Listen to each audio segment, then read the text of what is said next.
Marina Mabrey assaulting Caitlin Clark last night, and her team pretty much justifying it. One thing I can tell you for sure is that now the WNBA has broken their silence about the assault and about everything that transpired. This is what they had to say. Let's pull it up. It stated that Marina Mabrey technical foul from last night's Fever game has been upgraded to a flagrant 2. The league told ESPN a flagrant 2 comes from a standard fine. Additionally, Sophie Cunningham was fined separately for her hard foul with 46 seconds left to play, and no player will be suspended. Just when you thought the WNBA drama had peaked, the league delivered a twist straight out of a soap opera.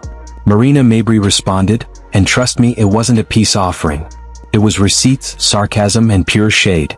Now the league is talking about a 3-game suspension like it's a national emergency. All because Sophie Cunningham refused to sit back and crochet while chaos erupted. Buckle up, because this situation just turned petty with a whistle.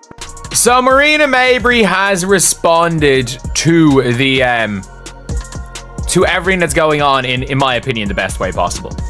In my opinion, the best way possible. Like, this is what players need to realize. Like, when they respond, like, it is a better thing to just take the high road in any scenario. Marina Mabrey didn't just respond. She pirouetted straight into the chaos like a ballerina with a grudge. While the WNBA circled her like hawks, debating a 3-game suspension as if she'd body-slammed the commissioner, Mabrey fired back with the calm confidence of someone who's clearly had enough of the nonsense.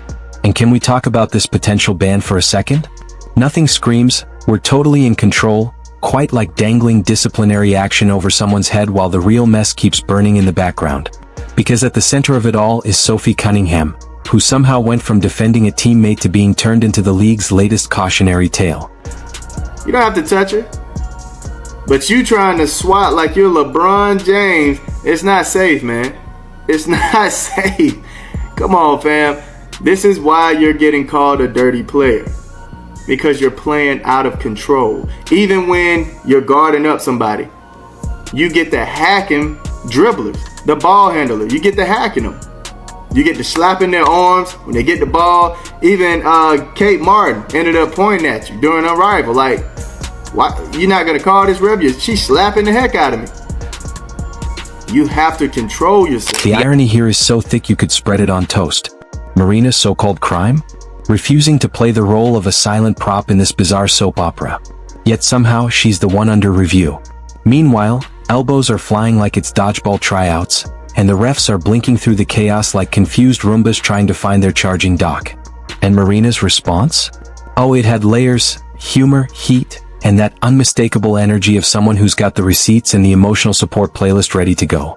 At this point, if the league really wants a highlight reel, maybe they should just start filming the aftermath. Because the way things are going, the punishment committee is getting more screen time than half the starters on the court. As we've seen, Sophie Cunningham making sure she's even more loved or hated. We've seen Angel Reese trademarking me bounds, which I still think is genius. The best thing to do is play around with the joke. Like, if you see a joke on your name, turn it into try to turn it into a positive thing, and then try and monetize off it. But Marina Mabrey commented on TikTok about the whole situation, and this is what she said: every time they comment, I make dollars. And I mean, I don't think she's wrong. And let's be honest for a second. If Caitlin Clark had reacted the way Marina Mabrey did, even breathed the same way, she'd probably be halfway to the parking lot before the referee's whistle finished echoing. The ejection would come instantly, the fine would follow, and by sunset she'd likely be scheduled for a sensitivity seminar for the crime of showing a little backbone. Meanwhile, the actual aggressors are walking away like nothing happened, collecting Gatorade shoutouts and highlight clips as if they just solved world hunger instead of throwing elbows. At that point, it's hard to call it just a double standard. It starts to look more like a full-blown double-decker hypocrisy sandwich, served with a generous side of how did we even get here? We knew the WNBA old guard, the Monica McNutts, the Natalie Esquires, we knew they were going to have some nonsensical takes after what took place last night. Between Sophie Cunningham putting JC Sheldon in a nice clinch, between Marina Mabrey running downhill like a safety in the NFL, From the dust-ups between Caitlin Clark and JC Sheldon, Marina Mabrey swinging, spinning back fist on Aaliyah Boston that didn't get called. We knew that the slows, shout out to you 360, we knew that the slows would have something foolish to say. Honestly, someone needs to start pulling receipts on these referees, because right now we're getting more consistency from vending machines than from WNBA officiating.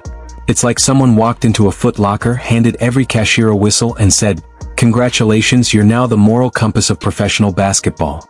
Turns out, striped shirts don't automatically come with a rule book, and judging by these calls, they definitely don't come with common sense either. Half the time it's hard to tell if we're watching a basketball game or an improv comedy show sponsored by chaos and confusion. One player gets shoved into next week and the ref just stares into the void like they're trying to remember if they left the oven on. But let someone sneeze near a veteran and suddenly, boom, technical foul. Blink the wrong way? Flagrant. Smirk slightly? Ejection. Catch a flying elbow? Well, let's review that for 7 minutes and still somehow get it wrong. At this point, replacing the replay center with a magic 8 ball might actually be more efficient. And yet, in the middle of all this chaos, Sophie Cunningham stood tall, literally and metaphorically. She held her ground like a bouncer guarding the doors of common sense. The moment could have easily turned into a viral meltdown. The opportunity for a dramatic response was practically gift-wrapped and delivered. But did she take it? No. Instead, she stood there radiating pure not today energy, like someone who's been spiritually trained by stoic monks and Midwestern mothers alike. In a game overflowing with noise, confusion, and questionable whistles, that kind of restraint might have been the most impressive play on the court. Here we go. Every time Caitlin plays, look, Oregon. Now look at Marina. The jealousy gotta stop. Look at this. Now watch Marina. Ridiculous. Look, this girl pokes her in the eye. Like Dejanay Carrington did. Now watch Marina. She got to go. Man, look, the jealousy has to stop. Now listen, I like Marina, but she got to go. That is ridiculous. And then the other girl, I don't even know her name. She poked Caitlin right in the eye. That's not just restraint. That's Olympic-level self-control. Sophie could have gone full Mortal Kombat in that moment and half the arena probably wouldn't have blamed her. But instead, she showed the world what it looks like to rise above the chaos while still throwing a glare sharp enough to cut glass. And somehow she's the one who gets tossed like she was the villain of the scene. Make it make sense. Because right now, the league keeps fumbling the optics. You can't preach empowerment and then punish the one player who actually stood up for a teammate without unleashing a full WWE finishing move. Meanwhile, Sheldon, yes, that's Sheldon, is practically skipping through the aftermath like she didn't just try to turn mid-court into a street fight highlight reel. She charged in like she was auditioning for a superhero origin story.